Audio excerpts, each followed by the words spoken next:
யாத்ராகம புத்தகத்தில் கூறப்பட்டுள்ள சாட்சி பெட்டியின் விளக்கமும் கேள்வி பதில்களும். சாட்சி பெட்டி சித்தி மரத்தினால் பண்ணப்பட்டது. சாட்சி பெட்டியின் நீளம் 2.5 முழமும் அதன் அகலமும் உயரமும் 1.5 முழமுமாயிருந்தது. சித்தி மரத்தினால் செய்யப்பட்ட சாட்சி பெட்டி பசும்பொன் தகட்டால் உள்ளும் புறமும் மூடப்பட்டது. பசும்பொன் தகட்டால் மூடப்பட்ட சாட்சி பெட்டியை சுற்றிலும் பொன்னினால் திறனை உண்டாக்கப்பட்டது. சாட்சி பெட்டியின் 4 மூலைகளிலும் 4 வளையங்கள் பொன்னினால் செய்யப்பட்டது. பின்பு சித்தி மரத்தினால் தண்டுகள் செய்யப்பட்டு அந்த தண்டுகள் பொன் தகட்டால் மூடப்பட்டு அந்த தண்டுகள் பெட்டியின் வளையங்களில் பாய்ச்சப்பட்டது. அந்த தண்டுகள் பெட்டியிலிருந்து கலற்றப்படாமல் இருக்க கர்த்தர் கட்டளையிட்டார். சாட்சி பெட்டியின் உள்ளே சாட்சி பிரமாணத்தை வைக்க கர்த்தர் கட்டளையிட்டார். பின்பு பசும் பொன்னினால் கிருபாசனத்தை செய்து அதை சாட்சி பெட்டியின் மீதில் வைக்க கர்த்தர் கட்டளையிட்டார். கிருபாசனத்தின் நீளம் 2.5 முழமும் அதன் அகலம் 1.5 முழமுமாய் இருந்தது. பொன்னினால் செய்யப்பட்ட 2 கேருபீன்கள் கிருபாசனத்தின் மீதில் வைக்கப்பட்டது. அந்த 2 கேருபீன்களும் கிருபாசனத்தின் 2 ஓரங்களிலும் இருந்தது. இந்த 2 கேருபீன்களும் கிருபாசனத்தோடு ஏக வேலையாய் இருந்தது. அந்த கேருபீன்கள் தங்கள் செட்டைகளை உயர விரித்து தங்கள் செட்டைகளால் கிருபாசனத்தை மூடுகிறவைகளும் ஒன்றுக்கொன்று எதிர்முகம் உள்ளவைகளுமாய் இருந்தது. கேருபீன்களின் முகங்கள் கிருபாசனத்தை நோக்குகிறவைகளுமாய் இருந்தது.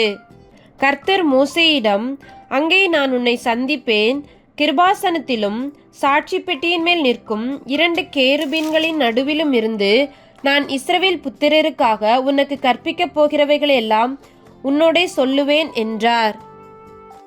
யாத்ராகம புத்தகத்தில் சாட்சி பெட்டி.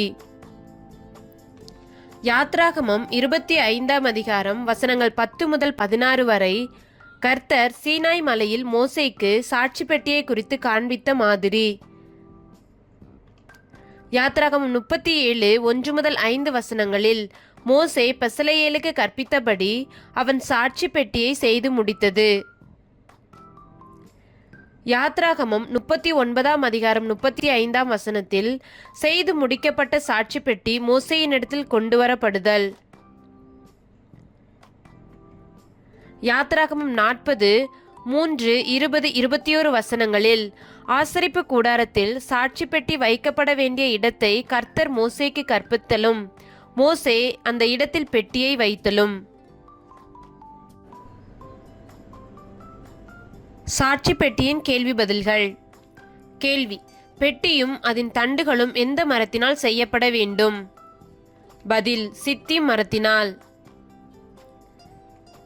பெட்டியின் நீளம் எவ்வளவு? பதில்: 2.5 முழம்.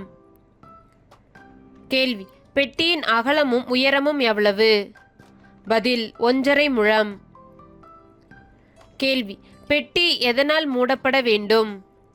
பதில்: பசும்பொன் தகட்டால். கேள்வி: பெட்டியை உள்ளும் புறமும் பசும்பொன் தகட்டால் மூடி அதன் மேல் சுற்றிலும் பொன்னினால் டேஸ் உண்டாக்கப்பட வேண்டும்? பதில்: திறனை.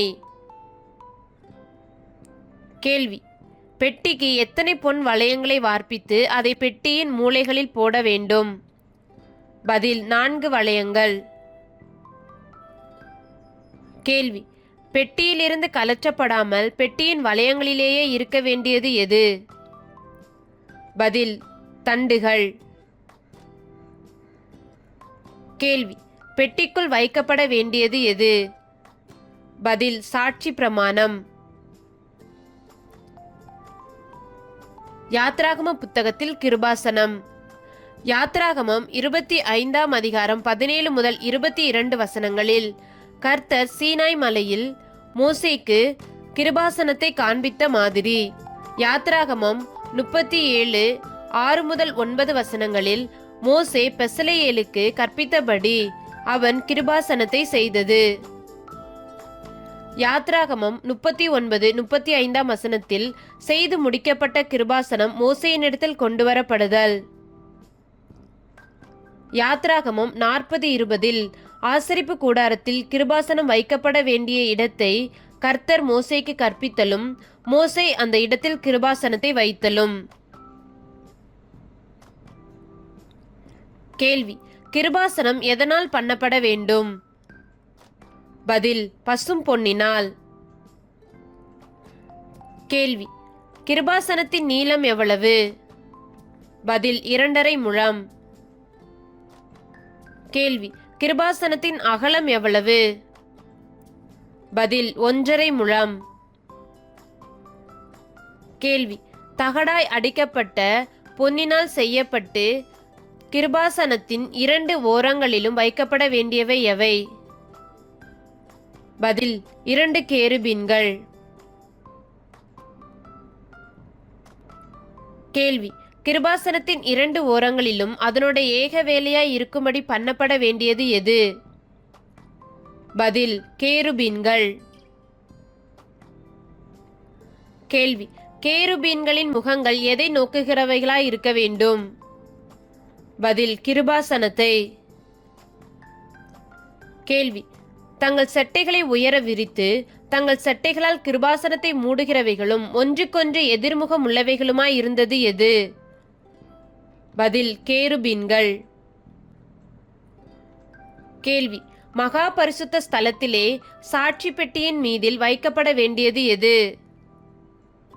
பதில்: கிருபாசனம். கேள்வி: கர்த்தர் மோசேயிடம், நான் எங்கே இருந்து இஸ்ரவேல் புத்திரருக்காக உனக்கு கற்பிக்கப் போகிறவைகளை எல்லாம் உன்னோடே சொல்லுவேன் என்றார். பதில்: கிருபாசனத்தின் மீதிலும் சாட்சி பெட்டியின் மேல் நிற்கும் 2 கேருபீன்களின் நடுவிலும் இருந்து உனக்கு சொல்லுவேன் என்றார்.